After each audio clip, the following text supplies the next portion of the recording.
And I think that really is one of the main accomplishments so far of Tulsi's campaign, in that she's causing people to sort of reorient how they frame politics in their minds. Even a lot of the libertarians I talk to, there are a healthy share of libertarians at this event tonight. Some of her volunteers are libertarians. Libertarians, you'll find if you go around and sort of survey voters, tend to have a very positive opinion of her. And initially, when you think about that, you say to yourself, how do these libertarians reconcile their support for Tulsi with her advocacy of domestic policy prescriptions like a form of single-payer healthcare? That would seem to run directly counter to the libertarian outlook on limited or no government. And almost without exception, one thing they tell me is that they agree with her as a matter of emphasis. So they agree with her in making a fundamental reevaluation and revamping of U.S. foreign policy her top priority. And so that is what they also prioritize, and therefore philosophical disagreements over the propriety of a government-administered healthcare program aren't as significant to them. And even in some cases, they tell me that the way that she sort of characterizes the broad scope of these issues has caused them to rethink their opposition to stuff like single-payer healthcare, because they say to themselves, okay, if we're spending trillions of dollars overseas and the government's going to be spending the money anyway, does it make sense to spend it on something that's socially beneficial, that actually improves people's lives? So her unique way of sort of casting these issues has caused people to reassess some of the presuppositions that underlie their political thinking. And I don't think you can say that for many other candidates. No, probably no other candidate. Yeah. I mean, that's the thing about her, is she seems to be politically transcendent in the fact that, there are democratic socialists who support her, there are conservatives who support her, there are libertarians, I'm sure there are centrists, there's all kinds of different varieties of people from across the political spectrum who seem to support her. Do you think it's really just foreign policy, or do you think that there's other aspects of her and her story that is drawing those different groups together? There are other aspects of it, but it's just interesting. You sort of mentioned this heterodox coterie of supporters that she has, and it's true. I mean, I see it at every event. You have Trump supporters who say that she's the only Democrat they could ever consider voting for. Yep, you hear all the time, why is she a Democrat, is what they'll say. Yeah, well, I mean, even some of her detractors in the more like establishment liberal realm, they'll say, she's a Republican. And I say to them, okay, can you name me a Republican who supports single-payer health care, who denounces the Israeli occupation of Palestine in pretty dramatically stark terms, actually? She's gotten more vehement about that as the campaign has progressed. That's one element of progression that I've noted. She supports prohibition on fossil fuels. She supports all manner of domestic policy proposals that are pretty traditionally associated with the progressive left. Removing sanctions on Iran, ending drug prohibition, the list goes on. So I ask those people, I don't know any Republican who supports the totality of those positions on top of calls for the defeat of Trump every day.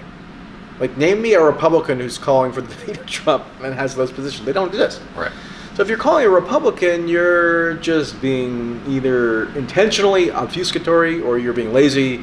You're doing something in an effort to just dismiss her out of hand because you can't really contend with what she's actually saying. One thing about this unusual confluence of her supporters that's notable is when the media does cover her, and I mean sort of the mainstream establishment media, when they do cover her and they talk about the nature of her support base, they'll often try to portray it as somehow sinister or nefarious, that you do have this diverse collection of people from differing ideological perspectives supporting her. They'll say there's something evil about that. There's something that reflects why she's this imposter who's dangerous. But you could easily, at least from my standpoint, put a much different spin on it and say it's actually reflective of a kind of political breakthrough. Right. That people could unite, in a sense, behind a mutual affinity for this candidate, and yet the media, in large part, doesn't have the vocabulary to talk about what is unique about her appeal. And so they always resort to denigration or delegitimization because it just doesn't register with them how somebody could support her on the grounds of, for example, prioritizing foreign policy or just liking aspects of her temperamental style. You mentioned, is it just foreign policy? No, it's not. I think she also generates support because she seems to float above, or she transcends a lot of the culture war theatrics that have characterized the dominant means by which Trump has been opposed since he took office. So Tulsi famously met with Trump after he was elected. She went to Trump Tower. They talked about foreign policy in Syria in particular. And people thought, oh my God, you're giving credence to Trump. Well, first of all, he's the elected president, so you would want somebody at least attempting to exert some positive influence on him. And now she's one of his staunchest critics because Trump did not take her advice. He filled his administration with neocons and warhawks like John Bolton, Mike Pompeo, the list goes on. Which has worked out really well for him. Right. But in meeting with Trump at that point, in demonstrating that she was at least willing to have a good faith exchange with Trump, now she has standing to criticize him, and she can't be accused of just being this knee-jerk anti-Trump partisan. Unlike most other Democrats who never would have even dreamed of going to Trump Tower and having at least attempted to have a fruitful exchange with the guy. Right. And so that says something about her basic approach to politics and to just political debate writ large, that I think a lot of people, whether it's Republicans, conservatives, moderates, there actually are some liberals who support her. I mean, you never know it when you watch the media, but I find a species of Tulsi supporter at her events who's just sort of a generic Democrat, have been their entire lives, and they get firsthand exposure to her, and they say to themselves, you know what, I actually think she's uniquely suited to take on Trump. I actually think she would have a very good chance of defeating Trump. She just seems to have a personality and a political persona that would contrast very favorably with Trump. So those people do exist. And you have heterodox leftists and progressives who back her. That's an interesting coalition. It actually speaks to how that coalition could potentially broaden in the context of a general election and expand the electorate were she to theoretically be the nominee.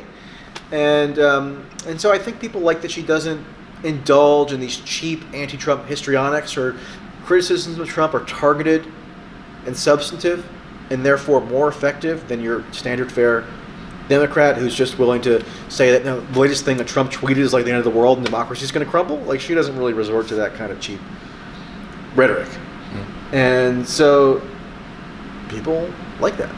She doesn't engage in the superficial identity mongering that you often see among your standard Democrats either.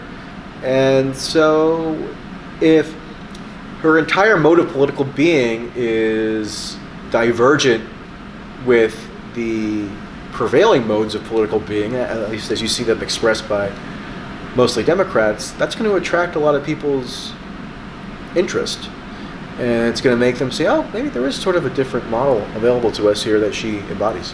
And you can also see why the media would be so threatened by that, right? Because we have such a professional wrestling-ized corporate media where you're either supposed to be a Fox News viewer or MSNBC viewer and think a certain way. And if she's able to break through that paradigm and get people to see that it is all fake and recognize that it's silly that the people who are impeaching Donald Trump are giving him standing ovations the next day at the State of the Union, I think it's a threat to how the corporate media is trying to indoctrinate the public at large. Yeah, so people try to denounce her for going on Fox News, right? First of all, Fox News invites her on, and other networks don't to the same degree. So of course, if she's trying to reach the maximum number of Americans, she's going to go on Fox News when the invitation is extended. And she's also the only one who appears on radical left-wing channels as well. Exactly, and that never gets mentioned. Right. Just today, she did the Red Scare podcast, right. which is a left-wing podcast, believe me. It's a little bit ideologically heterodox, I'll grant that, but it's a left-wing podcast. They're two semi-socialist, whatever they might self-describe as, I'm not exactly sure, but it's certainly a left-wing podcast, and she appeared on that just today. Right. Would Joe Biden appear on that podcast? No, of course not. Would Joe Biden do PRIMO NUTMEG? No. Right. Would Joe Biden do my little YouTube podcast deal? No. So she's done, they try to castigate her for going on Fox News, but they ignore that she's done all this very ideologically diverse independent media. which is why she has a particularly impassioned support base online, because they say, oh, she's willing to speak to these independent arbiters of the way information flows on politics in this country, and that's really refreshing and necessary. And by the way, the stuff that she said on this podcast today, it was a little, but which you can watch on my channel. I'm going to post it on my YouTube channel tomorrow. I don't know when you're going to put this up, but February 2nd, it's going to be out.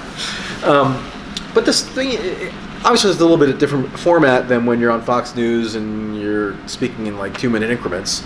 But like the basic thrust of what she was saying on this podcast is the same as what she would say anywhere else. So it's one thing if you could accuse her of pandering, if she modifies what she says when she goes on, for example, Fox News, which, by the way, I get similar criticism because I also occasionally go on Fox News and people say, oh, you're pandering, you're saying what they want you to say, you're like advancing this Republican right-wing agenda. I'm saying, no. I would say exactly what I said on Fox News on a left-wing podcast, and have. So you can't accuse me of inconsistency or just trying to placate people when there's no differentiation at all between what I say depending on the venue. It's the same. And I think she has a very similar philosophy. And by the way, when she does go on Fox News, she argues against military intervention. She criticizes Donald Trump. Right. She warns against the catastrophic consequences of war with Iran. So, and, like, from my point of view too, like that was what was so nefarious about Fox News in the 2000s, right? Yeah. Is that they were a Bush administration propaganda outlet talking about how great the war in Iraq was. Right. If she's going on that channel and speaking about the detrimental effects of our wars, isn't that a great thing? that has a far more far-reaching impact than any of the people who screech and complain and pull their hair out of their heads about her going on Fox News. Like, she's doing more to actually produce a politically beneficial outcome by going on Fox News than they are by whinging about it. By far. No comparison there. So, I mean, you can complain about going on Fox News all you want, but how about just taking... If you want to criticize her, fine. I have some criticisms of her.